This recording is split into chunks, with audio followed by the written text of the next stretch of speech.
This is the Daily Bread Bible Study. We are looking at day 78 for Judges chapters 17 through 19.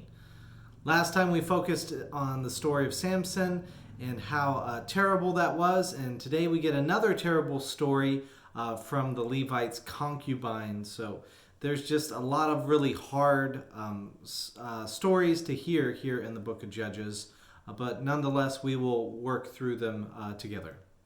So in Judges chapter 17, in those days there was no king in Israel. All the people did what was right in their own eyes, which really shows that without a leader, they fall into dysfunction. And we got some good dysfunction in the Levite's concubine for today. So we see the story of a Levite connected with the tribe of Dan.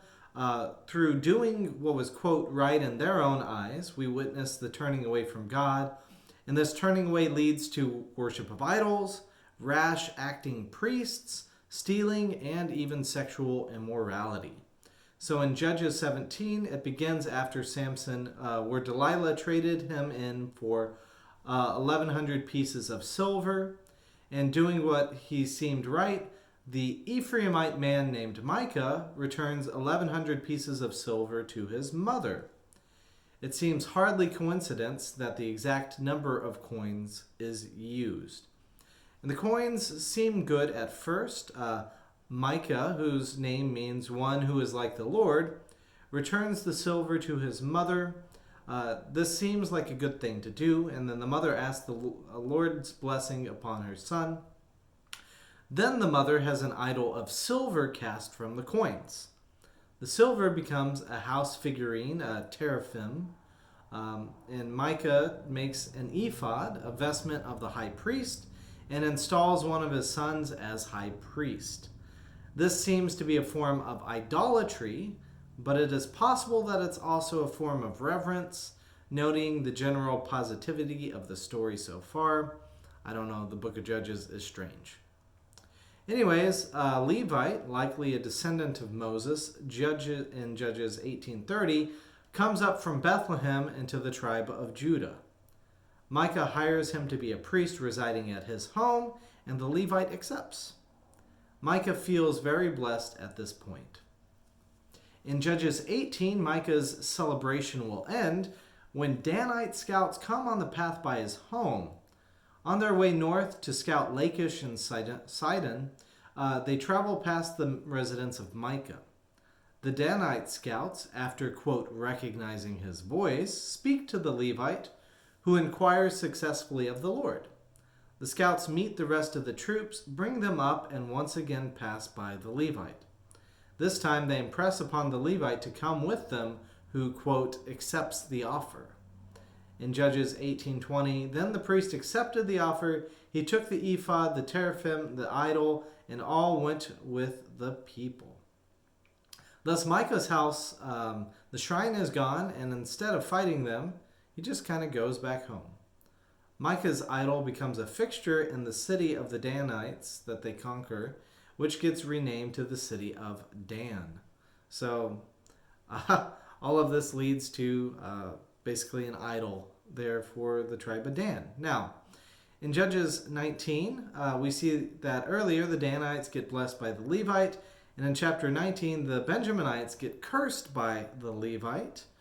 Now, while the story may be used to justify why the Benjaminite clan is decreased in size, the level of disregard to women and their bodies is shameful even for a society that treated women as property.